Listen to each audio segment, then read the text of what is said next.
सुरुवातीला गुरुदेवांनी महर्षी पतंजली यांच्याविषयीच, महर्षी पतंजली कोण आहे, त्यांची जी मूर्ती आहे त्याविषयीच सगळं विश्लेषण सांगितलं. आणि महर्षी पतंजलींनी हे जे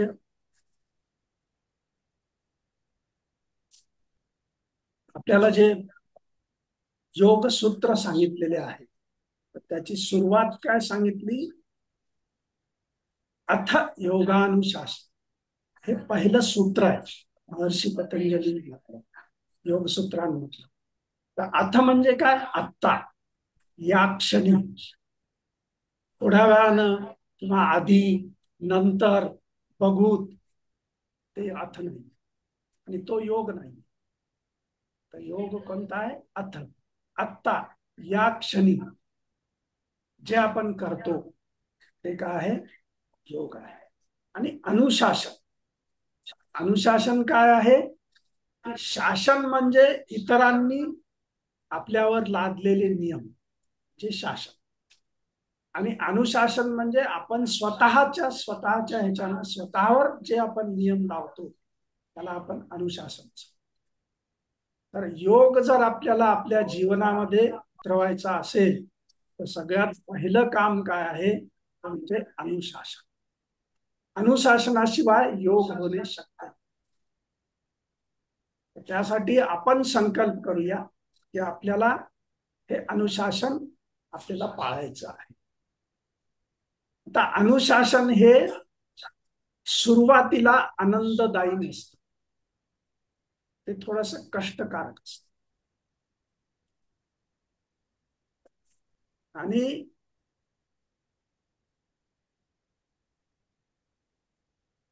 त्यानंतर त्याचा परिणाम जो आहे तो आनंददायी असतो, तो सुखदायी असतो.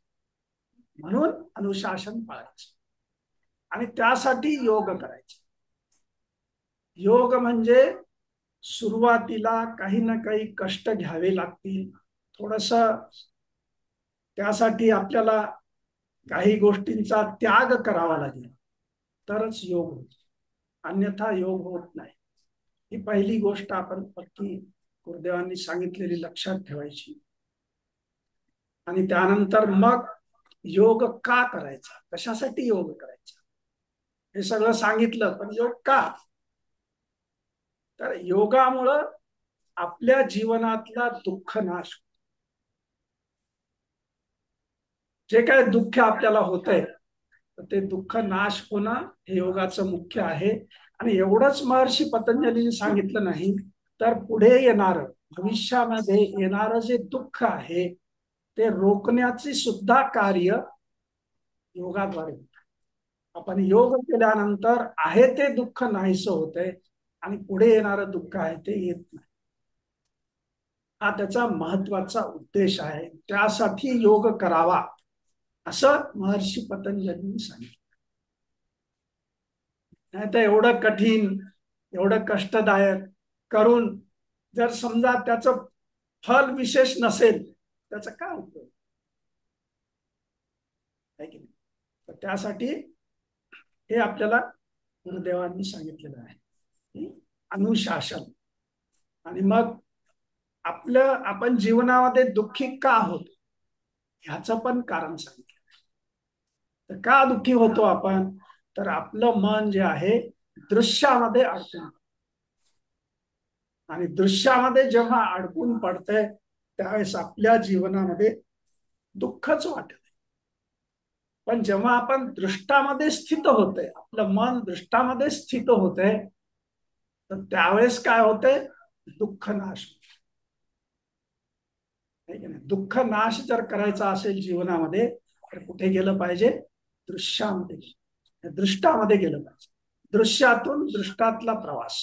म्हणून आपल्याला जे गुरुदेवांनी जे ध्यान या ठिकाणी करायला लावलं, तर ते ध्यान कशाचं होतं, तर आपलं मन दृश्यामधून दृष्टामध्ये स्थित करण्यासाठी, आहे की नाही. आतापर्यंत आपण काय समजत होतो की मन हे सुद्धा दृष्टा आहे. तर मन हे दृष्टा नाही, ते पण दृश्य आहे. आपले इंद्रिय दृश्य आहेत, मन दृश्य आहे. अंतःकरण चतुष्ट जे आहेत, म्हणजेच मन, बुद्धी, चित्त आणि अहंकार, हे सुद्धा काय आहे? दृश्य आहे. तर ह्याच्याही पलीकडे, ह्याच्याही परे जेव्हा आपण जातो, तेव्हा जी आपला आत्मा आहे, तो आत्मा आहे, तो दृष्ट आहे. तर आत्म्यापर्यंत आपल्याला स्थित होता आलं पाहिजे. तर त्या ठिकाणी जात असताना एक एक पलीकडे जात, जसं आपले अस्तित्वाचे 7 स्तर आहेत: शरीर, श्वास, मन, बुद्धी, चित्त, अहंकार आणि आत्मा. तर मग हे शरीर, श्वास, मन, बुद्धी, चित्त, अहंकार ह्यालाही क्रॉस करून, याच्याही पलीकडे जाऊन जेव्हा आपण आत्म्यामध्ये स्थित होतो, तेव्हा आपण दृष्टामध्ये असतो. मग त्याच्यासाठी खूप छान उदाहरण दिलंय गुरुदेवांनी. जेव्हा आपण झोपलेलो असतो, त्यावेळेस आपल्याला शरीर दुखत नाही, आपलं काही दुखत नाही. दुखतंय का? नाही दुखत. कारण काय आहे की आपण दृश्यामधून आपलं मन दृष्टामध्ये स्थित झालं असतं. परंतु दृष्टामध्ये स्थित होण्यासाठी आपल्याला विश्राम स्थिती तर आवश्यक आहेच आहे, पण त्याबरोबर सजगता सुद्धा पाहिजे. म्हणून झोप ही एक वृत्ती आहे, ते दृष्टामध्ये स्थित होणं नाहीये. ती काय आहे? वृत्ती आहे. इंद्रियांना, शरीराला विश्राम देण्याची वृत्ती म्हणजे झोप आहे की नाही? आणि आपण काय करतो? दिवसभर, रात्रभर, 24 तास आपण आपल्या वृत्तीमध्ये राहतो, आणि त्यामुळं मग दुःख आहे.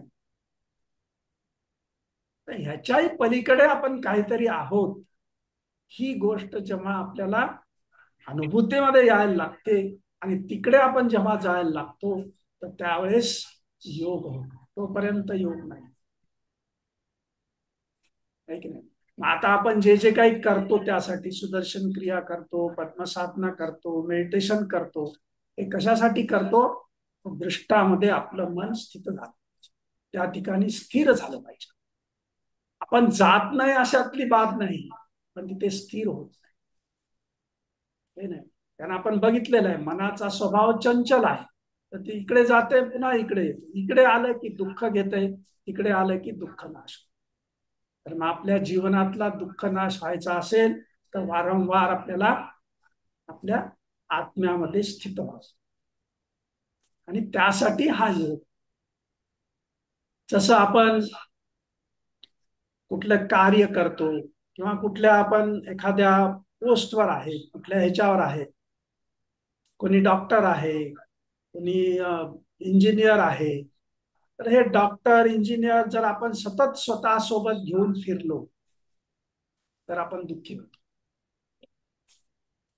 डॉक्टर केव्हा आहेत? गुरुजींनी छान सांगितलं, जेव्हा तुम्ही खुर्चीवर बसलेला असता, पेशंट बघता, त्या क्लिनिक मध्ये तुम्ही डॉक्टर आहे. पण तिथून जेव्हा बाहेर गेलो आपण, तर डॉक्टर राहिलो का? नाही. पण सगळीकडे आपलं नाव विसरून जाते, आणि डॉक्टर साहेब, डॉक्टर साहेब, डॉक्टर साहेब.